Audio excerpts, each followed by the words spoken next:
Hello and welcome to my channel. In today's video, I'm going to bring you 3 new things for me. The first thing is a new company that I've just got die cuts from called Honeybee. I really love these dies and they're really a lot of fun, and I wanted to show that to you. Also, I have coloring sheets. This is also something new for me, which is what I use to create this card.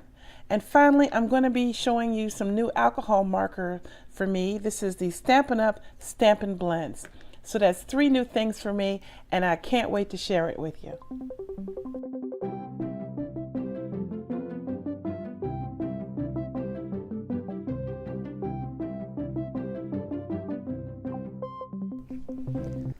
Okay, let me talk about the materials and things for this card.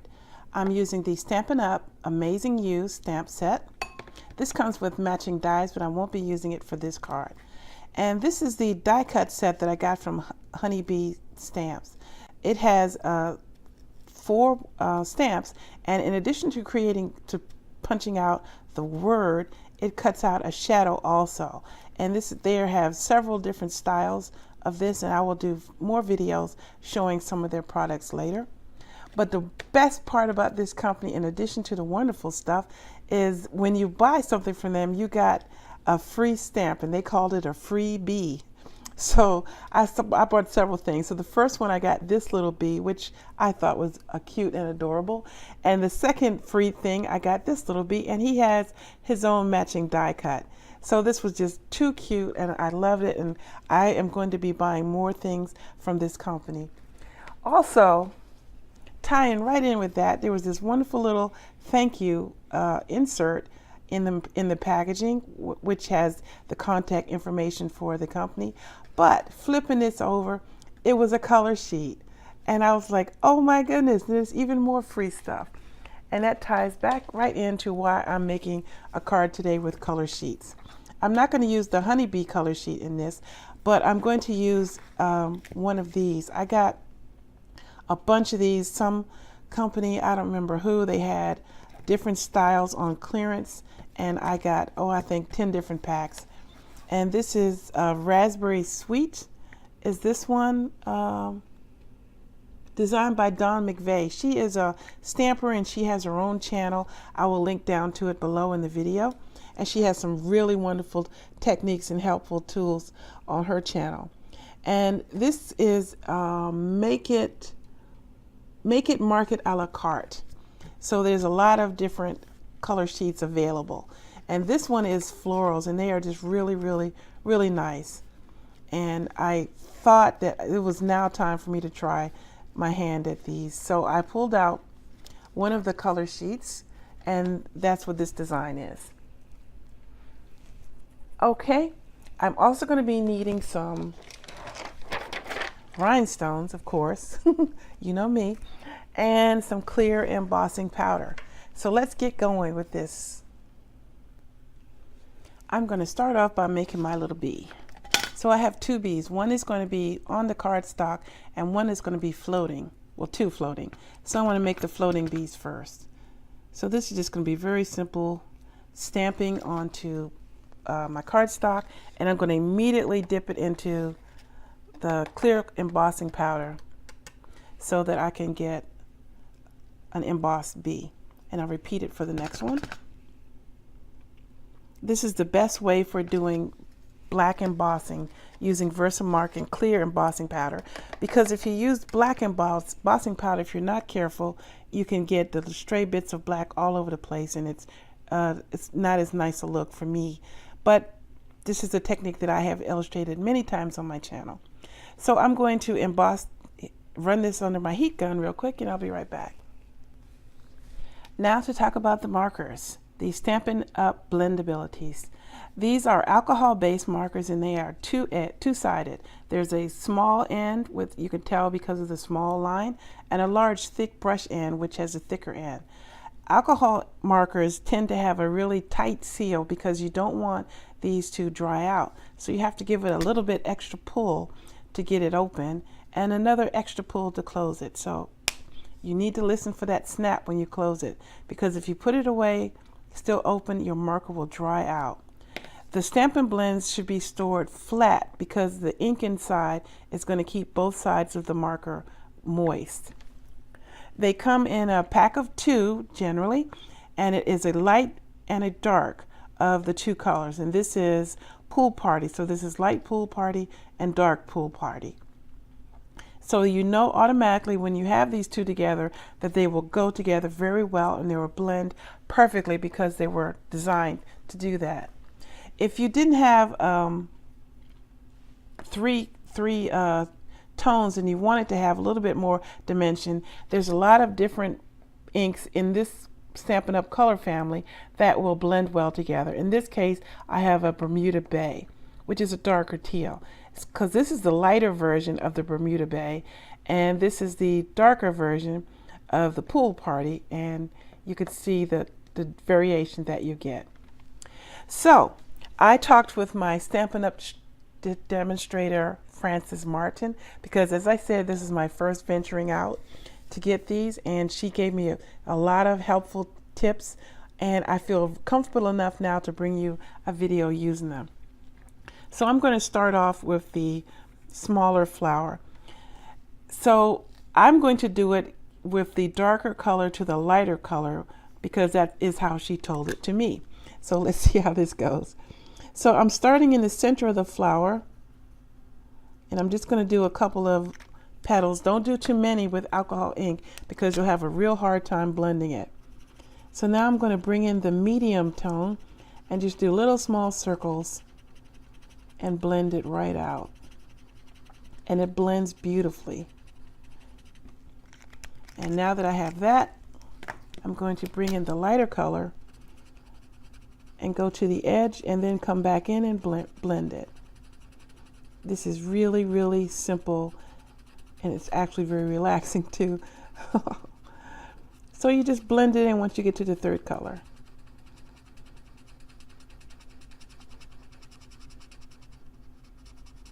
And the ink flows wonderfully.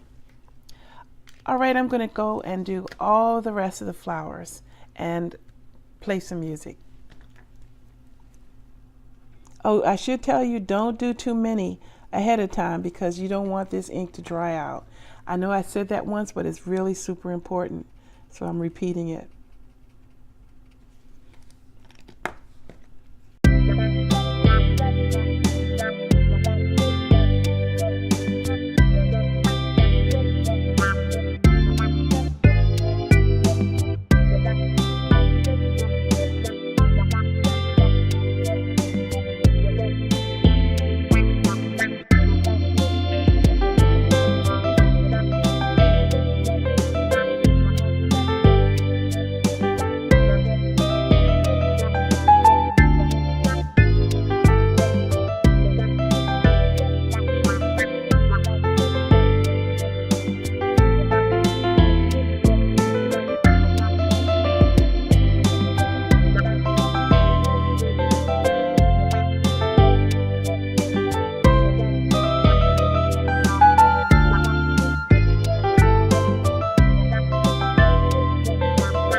I would like to also show you how to use the blender pen. This Stampin' Up version is called a color lifter. So I don't have a light version for the rich razzleberry, so I'm going to use the color lifter and pull up some of the color on the edge and make that appear brighter.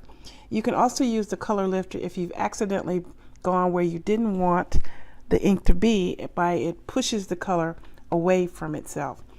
So I don't know if I explained it well, but you basically just push it inwards, and I'm just going to make little strokey marks on the outside, and you should be able to see after a few moments it lightens up just a little bit. It's really subtle, and it probably is easier to see closer up in real life.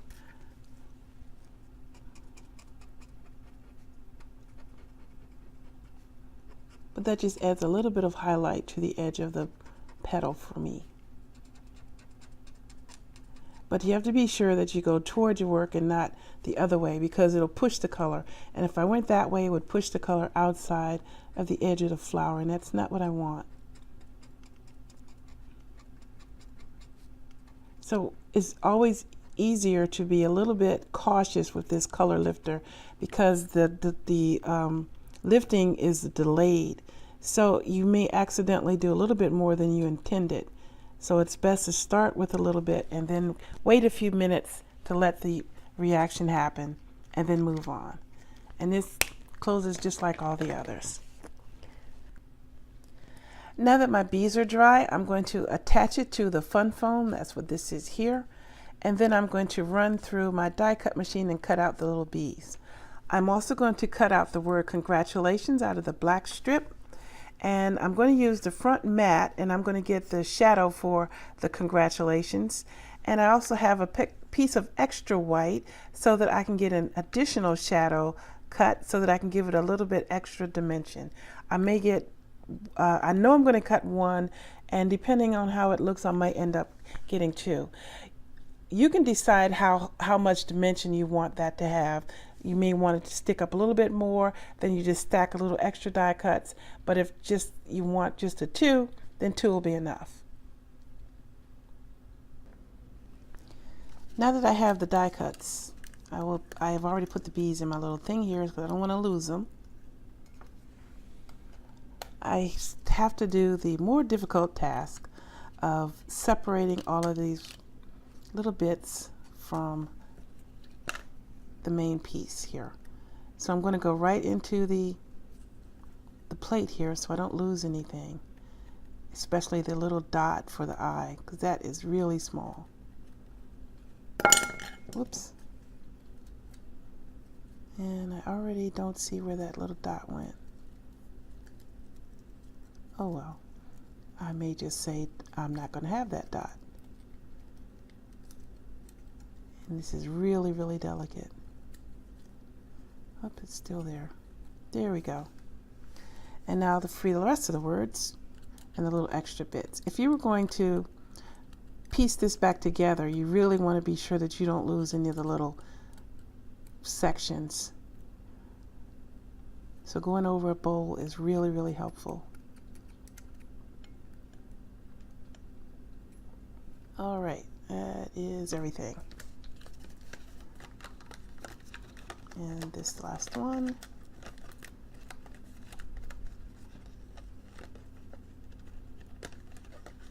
Okay. Now this will be covered by the front panel. You won't see it. And I'm going to use my quick stick and slowly piece all of these little bits together. And I'm not going to force you to suffer through that, so I'm going to do that off camera. But you just stack the two shadows up, and then you take the letters and you put them in place. That's not a good one. Let's start with this one. The congrats. That little bit has to come out. So it just pops right in just like that. And you glue it down with an adhesive glue. And it's very simple to do. It's just a little tedious. So let me go off camera for a moment.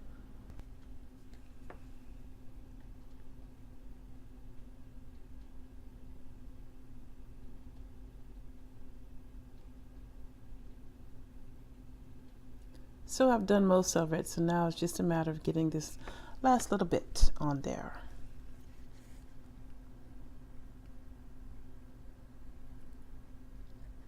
And it's super delicate, so you don't want to tear it. And you want to use the glue, so that gives you a little bit of seconds to put it in place where you want it to be. Now the tricky part, put that little dot over the eye. Just needs a little bit. And this little jewel picker comes in really handy for stuff like this, but trying to get it to stick to the cardstock and not the jewel picker will be the tricky part. Gonna use my pokey tool. There. That is so little. If you wanted to leave it off, nobody would fault you for it, because that is a real pain to get that on there. Okay. Now the rest is just putting everything together. So I'm going to let the music run and do everything else.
And there's the card all finished. I slowed down during one point to show you that when you use alcohol inks, you have to be mindful that the ink is going to flow through your paper and you will be able to see it on the other side. So you're going to want to be sure that you mat it so that it's not shown in your work. For example, if you were to try to do a one-layer card and alcohol ink the front, when you opened the card, you would see everywhere that you had inked. So you could just simply put a piece of paper behind it. So that's one thing to keep in mind with alcohol inks. This is true for the Copics or the other brands in addition to the Stampin' Up Stampabilities. I'd like to thank you for watching, and I hope that you will get your hand on some color sheets and try your hand at it yourself. It's really, really very simple as I showed, and it's a lot of fun, and there's a lot of different themes that you can get in a color sheet. I just am showing some florals, but I have some others. Stay tuned. I'm going to do another quick video showing how I colored up this wonderful thank you gift from Honeybee. I'd like to thank you for watching my video. Please hit that subscribe button, and I'd like to thank my brother David for the music that he is providing, and I hope you are enjoying it as well as I am. Take care, everyone, and have a great day.